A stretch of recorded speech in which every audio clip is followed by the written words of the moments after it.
gayung kagak ada, air kagak ada, yang ada cuma tisu. Tuh kalau kita jalan-jalan ke Singapura, ibu-ibu tahu Singapura? Cikande belok kanan. Singapura. Insya Allah nanti nyampe lah kapan-kapan ya. Tapi yang paling penting diziarahin Mekah Madinah, insya. Singapura itu salah satu negara yang kalau ke sana ke toiletnya nggak ada air sama sekali. Jadi kalau mau istinja kudu pakai tisu. Bayangin tuh. Makanya kita yang hidup di Indonesia, yang hidup di Serang, Batu Cina, air melimpah dari Allah, alhamdulillah. Air ini kalau kecil dia jadi kawan, kalau besar dia jadi lawan, betul nggak? Nggak ada air, orang susah. Air kebanyakan, banyak yang mati. Tsunami kemarin nggak jauh dari sini. Tahun 2000 berapa tuh yang ada tsunami kemarin? 2018 pas ada salah satu band lagi manggung di Pantai Carita, tsunami malam-malam. Ya Allah ya Rahman, itu tsunami-nya belum seberapa. Nggak kayak kisah tsunami Aceh. 2 tahun yang lalu saya berkunjung ke Aceh. Waktu itu Pak, saya ada acara di Aceh sekaligus liburan. Di pantai yang waktu itu jadi napak tilas tsunami Aceh, namanya Pantai Ulele. Apa Bu? Hah? Ulele gitu. Nah, itu nama pantainya di Aceh yang kala itu tsunami. Awalnya tuh pantai depannya pemukiman warga, tapi setelah tsunami Aceh, masya Allah, kehapus semua dan gak boleh lagi ada pemukiman warga di situ. Ibu, saya dengar dari korbannya langsung, Ustazah, ini dulu jarak dari pantai ke Masjid Baitur Rahman, salah satu masjid yang gak hancur dibanding yang lain-lainnya, itu kurang lebih 7-8 kilo. Bayangin, air dari laut sampai ke situ 8 kilo. Ya Allah ya Rahman. Ya, makanya kita yang masih dikasih umur sama Allah, masih dikasih kesempatan, yuk perbaiki hidup kita mulai dari hal yang kecil. Tadi istinjanya diperbaiki, toharohnya diperbaiki, wudhunya diperbaiki. Bu, Ibu, gak rugi jadi orang yang ahli wudhu. Dulu Nabi SAW ketika peristiwa Isra wal Mi'raj, Nabi masuk ke surga ngedengar ada suara sendal. Kata Nabi bilang begini, ceritanya begitu ya.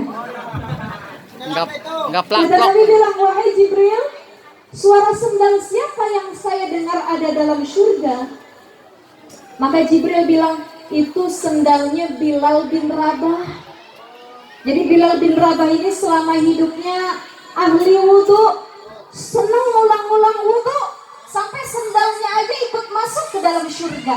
Makanya orang yang ahli wudhu bukan cuma dia terjaga dari maksiat, tapi orang yang ahli wudhu kelihatan dari wajahnya yang bercahaya.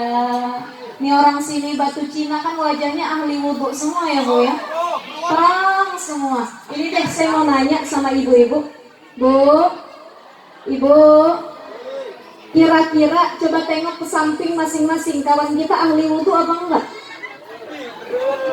Ahli wudhu bukan? Karena model temen ini karena banyak anak-anak muda, ini kan anak-anak muda semua nih ya. Berapa umur? 15 ya Allah, masih pada kecil-kecil banget ini rata-rata.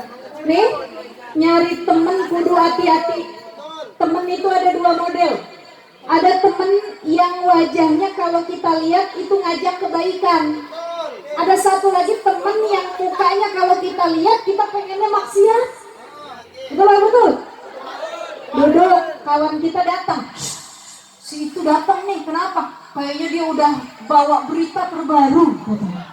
Ahli gosip, ahli fitnah. Senang kita maksiat. Kenapa? Itu tuh, kenapa? Bawa rokok tuh. Ayo dah kita nongkrong dah sampai tengah malam. Ini kawan-kawan yang modelnya sering ngajak ke maksiatan. Udah kagak usah sholat dah, kagak usah rajin-rajin, masih muda. masih panjang, yang mati mah yang tua duluan. Emang iya? Emang iya yang mati yang tua duluan? Idza jaa ajaluhum la yastakhiruna sa'ata wa la yastaqdimun. Mati itu ada yang tahu apa enggak? Pernah ada yang dapat notifikasi WA kamu mati besok, ada enggak? Enggak ada. Mau yang tua, yang muda, yang kecil, yang besar, semuanya mati. Yang kaya, yang miskin mati.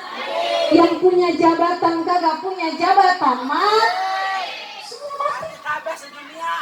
Makanya jangan pernah merasa umur saya masih panjang, kata anak muda begitu. Makanya orang tua, ada kakek-kakek, nenek-nenek rajin ke masjid, udah biasa, namanya udah tua. Tapi kalau ada anak muda ngaji, dia datang ke masjid, dia rajin, ini yang langka. Dan insya Allah desa Batu Cina salah satunya, mudah-mudahan. Amin ya rabbal alamin. Tuh dua model muka, ada muka yang kalau kita ngelihat kawan muka kita, muka kawan kita itu pengennya ibadah. Ya Allah, ngelihat wajahnya adem, min asari sujud, sujudnya rajin, bercahaya. Biarpun nggak pakai skincare, nggak pakai lipstick, nggak pakai make up, tapi kalau dilihat kok tenang, ya Allah, adem rasanya gitu. Tapi ada wajah-wajah yang kalau kita ngelihat kita aja betul. Betul. Tuh model muka yang senyum kagak pernah. Ya Bu ya, betul ya. Ini maka cari teman yang bukan hanya baik tapi bisa ngingetin kita kepada kebaikan. Satu lagi Bapak Ibu sekalian, takut keburu hujan. Pertama tadi adalah orang yang kalau buang air kecil atau istinja dia menjaga dengan sebaik mungkin. Ini namanya sifat warok. Saya punya ibu, almarhum ibu saya. Dulu selama hidupnya kalau setiap mau sholat dan ngambil wudhu itu selalu ganti pakaian, baik yang luar maupun yang dalam. Kenapa? Dia takut ketika sholat bawa najis. Ini ada orang baju 3 hari dipakai sholat, sarung seminggu kagak ganti-ganti, mukena 3 bulan sampai bintik-bintik kagak dicuci-cuci. Padahal dalam Al-Quran Allah bilang, khudhu zinatakum inda kulli masjid. Kalau kamu mau ibadah pakai pakaian terbaik, bukan termahal, bukan termewah, bukan. Ada orang dia salah memahami ayat ini. Dia berangkat terawih pakai mukena warnanya merah kuning hijau, ujungnya ada payetnya. Begitu sholat Allahu Akbar, sebelah temennya nih nggak khusyuk. Ya Allah, nih mau kena belinya di Shopee, live TikTok apa di apa nih katanya? Ada. Ya Allah, bukan itu yang dimaksud. Tapi siapa yang paling suci dan paling baik menutup aurat. Itu yang pertama. Dan yang kedua Bapak Ibu sekalian, wa kana bin namimah. Kata Rasul sallallahu alaihi wasallam, kuburan satu lagi yang lagi minta tolong karena lagi disiksa adalah mereka yang selama hidupnya tukang fitnah, tukang adu domba. Depan beda, belakang beda. Depan nama kita senyum, di belakang dia ngomongin kita. Ada nggak model orang kayak begitu? Yang mana orangnya? Ya Allah, depan kita senyum, belakang kita fitnah, ngejelekin dan lain sebagainya. Wa kana bin namimah, orang yang sering adu domba kelak akan disiksa dalam kubur. Makanya yang paling sering anggota tubuh bikin dosa itu apa? Lisan. Saya mau nanya sama jamaah, di desa Batu Cina ada MGF nggak? Ada MGF? Apa MGF? Majelis Gibah Forever. Ada? Benar. Banyak yang ngaji izin sama suami, ibu-ibu izin, Pak mau ngaji kemana? Ke situ musola. Berangkat jam 8, pulang jam 3 sore. Padahal ngaji dengerin ceramah cuma 1 jam. Selebihnya apa? Ghibah. Ngomongin ibu solisan nih, bener-bener ya Allah. Khususnya ibu-ibu, saya pengen bilang sama ibu-ibu, insya Allah bapak-bapak mah kagak beda. Ya sama juga kita semua ya, yang paling sering bikin dosa lisan. Makanya tips jaga lisan cuma dua. Man kana yu'minu billahi wal yaumil akhir falyakul khairan aw liyasmut. Siapa yang beriman kepada Allah dan hari akhir, satu, ucapin yang baik-baik. Kalau nggak bisa ngomong yang baik, diam, kunci mulutnya. Orang pinter itu mikir dulu baru ngomong, tapi orang bodoh ngomong dulu baru kepikiran. Ya Allah, tadi nyakitin apa kagak ya? Ya Allah, jahat apa kagak mulut saya tadi ya? Begitu. Nah ini mudah-mudahan kita semua jadi orang cerdas. Ibu-ibu, Bu, ini yang hadir ibu-ibu rata-rata kan ya? Perempuan semua nih, sudah menikah semua? Ada yang belum nikah? Yang belum nikah nantinya calon ibu. Yang udah nikah sekarang udah jadi istri dan ibu. Perempuan itu mulutnya mustajab. Bapak-bapak kalau pengen naik jabatan, kalau pengen dapat rezeki yang deres, bahagiain perempuan. Senang bener dibilang gini nih. Tuh dengerin kata ibu-ibu. Ibu-ibu kalau pengen suami sukses, kalau pengen anak jadi orang sukses dunia akhirat, doanya yang baik-baik. Ada lakinya salah sedikit disumpahin, ya Allah mudah-mudahan laki saya besok dipecat dari kantornya ya Allah. Doa siapa? Istri. Ada yang anaknya ngelawan, ya Allah punya anak benar-benar bebel, ngelawan, mudah-mudahan besok dicolong sama kuntilanak kata. Anaknya hilang, doa siapa? Ibunya. Hati-hati. Doa ibu tuh mustajabun lisannya. Kalau doanya baik dikabul, yang buruk juga dikabul oleh Allah Subhanahu wa taala. Makanya doain yang baik-baik, panggil anak yang baik-baik. Bu, ibu kalau di rumah suka doain anak nggak? Enggak kata anaknya. Suka doain nggak? Suka doain suami nggak? Bapak suka doain istri? Nggak pernah. Kalau anak saja kita doakan, kata para ulama, kalau anak lagi tidur, ini tips nih. Kalau anak lagi tidur, tiup ubun-ubunnya, bacain alam nasyrah laka sadrak sama inna anzalnahu fi. Baru doa, Rabbi habli minas solihin, Rabbi ij'alni muqimas salati wa min zurriyyati, Rabbana wa taqabbal du'a.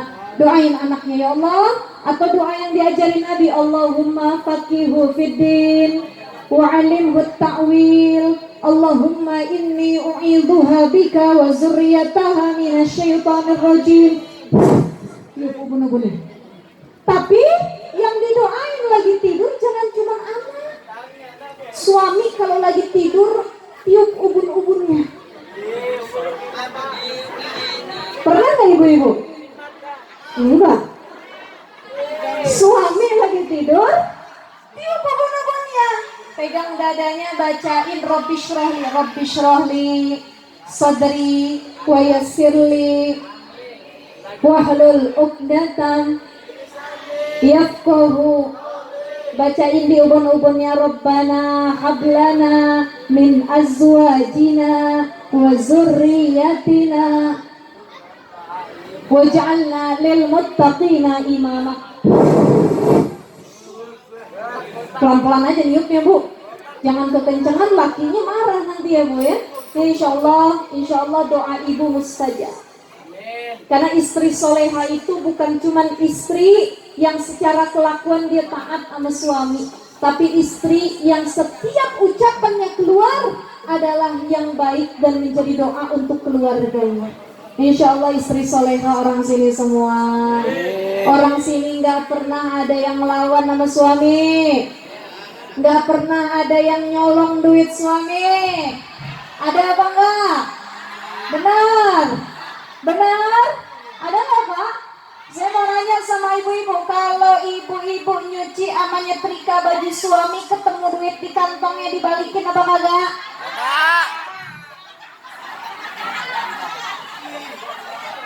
Dibalikin gak? Apa hukumnya ngambil duit suami tanpa izin, dosa atau tidak? Dosa atau tidak? Tidak. Kalau suaminya pelit, tapi kalau suaminya nggak pelit, dosa. Dicukupin nafkahnya masih nyolong juga duit suami, dosa. Tapi kalau suaminya pelit, mereka gesek buntut kasir, apalagi bakhil, istri boleh ngambil duit suami dengan catatan lagi darurat. Dulu ada sahabat Nabi namanya sahabiat Hindun. Ada yang namanya Hindun nggak di sini? Ada. Ada Hindun, istrinya Abu Sufyan datang. Assalamualaikum Nabi. Waalaikumsalam. Kenapa Hindun? Wahai Nabi, saya punya suami namanya Abu Sufyan, kaya raya, saudagar kaya, duitnya banyak, hartanya, depositnya di mana-mana, tapi sama bininya pelit bener. Wahai Nabi, karena ada model laki sama orang royal sama bini pelit. Betul ya? Betul. Suami ibu pelit apa kagak? Benar. Ini ngadu sama Nabi. Wahai Nabi, apa yang harus aku lakukan? Aku sama anakku butuh makan, butuh keperluan sehari-hari. Maka Nabi SAW mengatakan, khudi min malihi bil ma'rufi ma yakfiki wa bani. Ambillah sebagian uang suamimu dengan cara yang baik walaupun kamu gak izin. Jadi kalau bapak-bapak ngelihat di kantong hilang duit, di celana hilang, naruh di lemari dompet hilang, ya kagak ada yang lain yang ngambil kecuali istri. Tapi boleh mengambil kalau keadaannya darurat. Tapi kalau cuma sekedar untuk foya-foya, haram, dosa ngambil duit pasangan. Insya Allah mudah-mudahan Allah jadikan kita keluarga yang sakinah mawaddah warahmah. Dijaga lisan kita, dijadikan anak-anak kita anak yang solih dan solihah. Mudah-mudahan peristiwa Isra Mi'raj ini menjadikan kita hamba yang lebih taat. Terakhir, setelah Nabi bilang sama para sahabat, Nabi ambil pelepah kurma dipotek, dibelah dua pelepah kurmanya, ditancepin kedua kuburan yang lagi disiksa. Wahai Nabi, kenapa engkau tancapkan daun kurma itu ke atas kuburan? Kata Nabi, sebab daun dan tumbuhan setiap harinya bertasbih kepada Allah Subhanahu wa Ta'ala. Semoga dengan aku tancapkan tumbuhan di atas kuburan ini dapat meringankan siksaan mayit yang ada di dalam kuburan. Makanya kalau di sini bukannya pelepah kurma, daun kamboja, begitu ya, dan daun-daun yang lainnya, silahkan, karena ini ajaran dari Nabi Sallallahu Alaihi Wasallam. Bapak Ibu sekalian yang dimuliakan Allah Subhanahu Wa Taala, kita tutup sedikit dengan salawat. Allahumma salli wa sallim wa barik. Allahumma salli wa sallim ala sayyidina Muhammadin sahibil busyara, salatan tubashiruna biha.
Fatihah bareng-bareng.